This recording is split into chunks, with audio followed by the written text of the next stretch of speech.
warahmatullahi wabarakatuh. Ketemu lagi dengan Bu Esti dalam video pembelajaran biologi.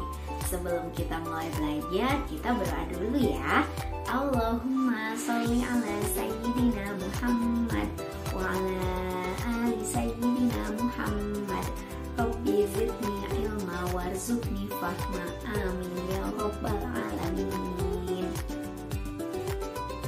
Oke guys, seperti yang tadi sudah Ibu sebutkan bahwa kali ini kita akan belajar tentang sistem pencernaan manusia bagian pertama. Sistem pencernaan manusia dibangun oleh berbagai organ pencernaan, baik berupa organ pencernaan utama maupun organ pencernaan tambahan. Adapun yang termasuk organ pencernaan utama antara lain mulut, kerongkongan, lambung, usus halus, usus besar, dan berakhir di anus. Mari kita pelajari organ pencernaan tersebut satu persatu. Yang pertama adalah mulut. Di dalam mulut terdapat gigi, lidah, dan kelenjar ludah. Disinilah proses pencernaan makanan dimulai. Proses pencernaan makanan yang terjadi di dalam mulut terjadi secara mekanik dan kimiawi. Proses pencernaan makanan secara mekanik terjadi pada saat makanan digigit dan dikunyah oleh gigi serta dicampur dan didorong oleh lidah. Sedangkan pada saat makanan menjadi lunak karena bercampur dengan saliva, maka dikatakan sebagai pencernaan kimiawi. Terdapat 4 macam gigi yang ada di mulut manusia, yaitu gigi seri, gigi taring, gigi geraham depan, dan gigi geraham belakang. Jumlah dan fungsi dari masing-masing gigi dapat kamu lihat pada tabel. Manusia memiliki 2 tipe gigi, yaitu gigi susu dan gigi permanen. Gigi susu muncul pada saat masih balita yang kemudian akan digantikan oleh gigi permanen. Proses pergantian gigi terjadi pada usia anak-anak hingga dewasa. Struktur gigi terdiri atas 3 bagian utama, yaitu akar gigi, mahkota gigi, dan leher gigi. Akar gigi adalah bagian gigi yang tertanam di dalam rahang. Mahkota gigi adalah bagian gigi paling atas yang muncul di atas gusi. Sedangkan leher gigi adalah bagian gigi yang terletak di antara akar gigi dan mahkota gigi. Gigi dibangun oleh 3 lapisan gigi, yaitu enamel, dentin, dan rongga gigi. Enamel merupakan lapisan berwarna putih dan merupakan substansi paling keras pada gigi. Dentin merupakan lapisan di bawah enamel yang memberi bentuk pada gigi. Sedangkan di dalam dentin terdapat rongga gigi yang mengandung pembuluh darah dan saraf. Organ berikutnya adalah lidah. Lidah berfungsi mencampur makanan yang sudah dikunyah dengan saliva. Pada permukaan lidah terdapat kuncup rasa yang dapat membedakan rasa asin, masam, manis, dan pahit dari makanan yang kita makan. Dalam hal ini, lidah dikatakan berfungsi sebagai indera perasa atau indera pengecap. Berikutnya adalah kelenjar ludah. Di dalam rongga mulut terdapat 3 pasang kelenjar ludah, yaitu kelenjar ludah parotis, kelenjar ludah submandibularis, dan kelenjar ludah sublingualis. Ketiga kelenjar ludah tersebut dikenal sebagai penghasil ludah atau saliva. Ludah selain mempermudah proses penelanan makanan, juga berfungsi untuk mencerna makanan secara kimiawi. Ludah mengandung enzim petialin atau amilase yang berfungsi untuk mencerna karbohidrat menjadi gula sederhana. Setelah dicerna di dalam mulut, makanan yang dihasilkan disebut dengan bolus. Selanjutnya, lidah mendorong bolus menuju ke kerongkongan, yaitu saluran penghubung antara mulut dan lambung. Namun, sebelum sampai di kerongkongan, bolus melewati saluran di belakang mulut yang disebut dengan faring. Pada pangkal faring, terdapat katup pernafasan yang disebut dengan epiglottis.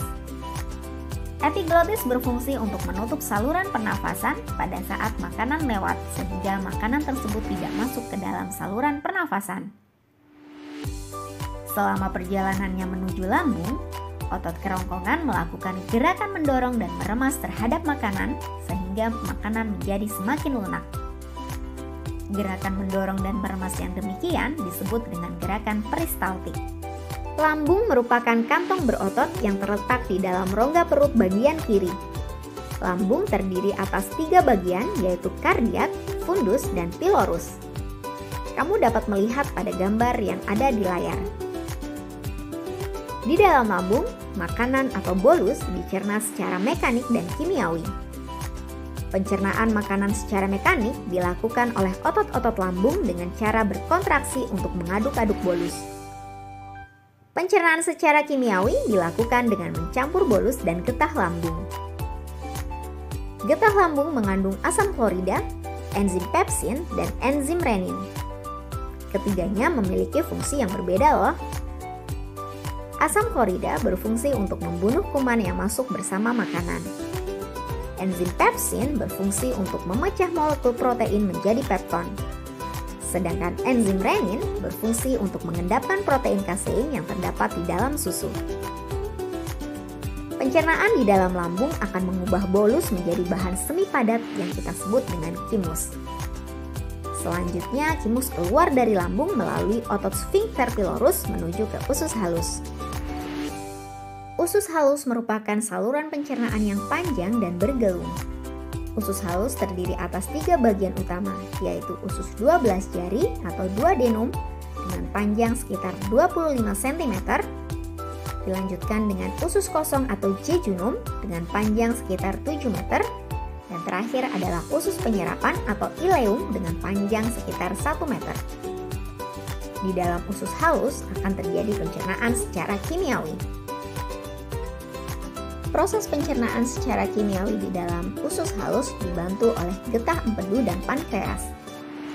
Getah empedu berfungsi untuk mengemulsikan lemak, sedangkan getah pankreas mengandung enzim amilase, lipase, dan tripsin. Ketiga enzim tersebut melakukan fungsi yang berbeda. Enzim amilase seperti yang tadi sudah pernah disebutkan berfungsi untuk mencerna amilum menjadi maltosa. Enzim lipase berfungsi untuk mencerna lemak menjadi asam lemak dan gliserol, sedangkan enzim tripsin mencerna protein menjadi polipeptida. Di dalam usus halus terjadi penyerapan nutrisi yang berlangsung di dalam usus penyerapan atau ileum. Ileum memiliki bidang permukaan bagian dalam yang berlipat-lipat. Pada setiap lipatan terdapat jonjot-jonjot usus yang disebut dengan villi. Villi merupakan struktur berupa tonjolan-tonjolan yang dapat memperluas bidang permukaan bagian dalam usus. Semakin banyak jonjot usus, semakin luas bidang permukaan usus tersebut sehingga penyerapan nutrisi menjadi semakin efektif. Melihat struktur dan fungsi usus halus yang demikian membuat kita semakin takjub akan kebesaran Tuhan dan kesempurnaan ciptaannya. Semua proses pencernaan makanan berakhir di usus halus. Sementara itu, bahan sisa yang tidak tercerna dan tidak terserap oleh usus halus didorong menuju ke usus besar. Usus besar merupakan saluran terakhir dari saluran pencernaan yang panjangnya sekitar 1 meter. Dikatakan usus besar karena ukuran diameternya cukup besar, yaitu sekitar 6,5 cm. Sedangkan usus halus hanya memiliki diameter sekitar 2,5 cm. Usus besar atau kolon dibedakan menjadi kolon ascendens atau kolon yang naik, kolon transversum atau kolon yang mendatar, dan kolon descendens atau kolon yang turun. Bagian usus besar yang berbatasan dengan usus halus disebut dengan usus buntu atau cecum. Pada cecum terdapat suatu tonjolan kecil yang disebut dengan umbai cacing atau lebih dikenal dengan nama appendix. Bagian ujung usus besar lainnya disebut dengan rectum. Rektum merupakan saluran pendek yang berfungsi sebagai tempat penyimpanan feses sementara sebelum dikeluarkan melalui anus. Di dalam usus besar terjadi proses pengaturan air dan pembusukan bahan sisa makanan yang tidak tercerna sehingga membentuk feses.